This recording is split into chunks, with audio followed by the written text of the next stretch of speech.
ఆదికాండము 22వ అధ్యాయము. ఇస్సాకును బలిగా అర్పించుట. దేవుని ఆజ్ఞ ప్రకారము అబ్రహాము ఇస్సాకును వెంటబెట్టుకొని మోరియా ప్రదేశమునకు వెళ్ళుము. అక్కడ నీకొక కొండను చూపెదను. దాని మీద నీ కుమారుని దహనబలిగా సమర్పింపుము. అందుచేత అబ్రహాము తెల్లవారక ముందే లేచెను. ప్రయాణమునకు గాడిద మీద మెత్తని బొంత పరిచెను. కుమారుని గాక ఇంకా తన పనివారిలో ఇద్దరును కూడా వెంటబెట్టుకొని వెళ్ళెను.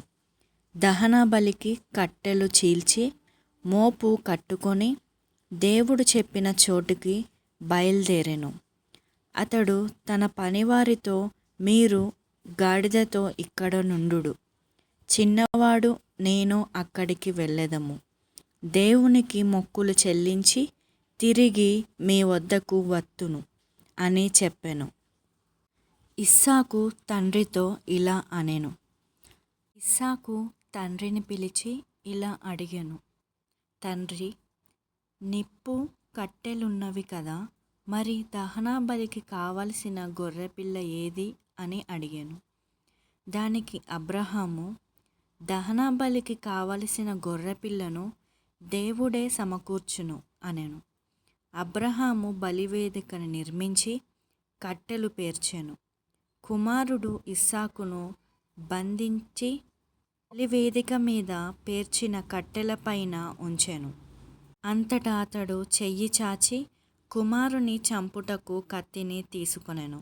కాని ఆకాశము నుండి దేవదూత అబ్రహామా, అబ్రహామా, అబ్రహాము ఇలా బదులిచ్చెను. దేవదూత, చిన్నవాని మీద చెయ్యి వెయ్యకుము, అతనిని ఏమీ చెయ్యకుము. అబ్రహాము తల ఎత్తి చూచెను.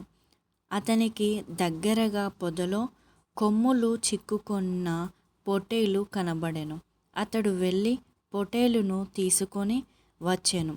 కొడుకుకు బదులుగా దానిని దహనబలిగా సమర్పించెను.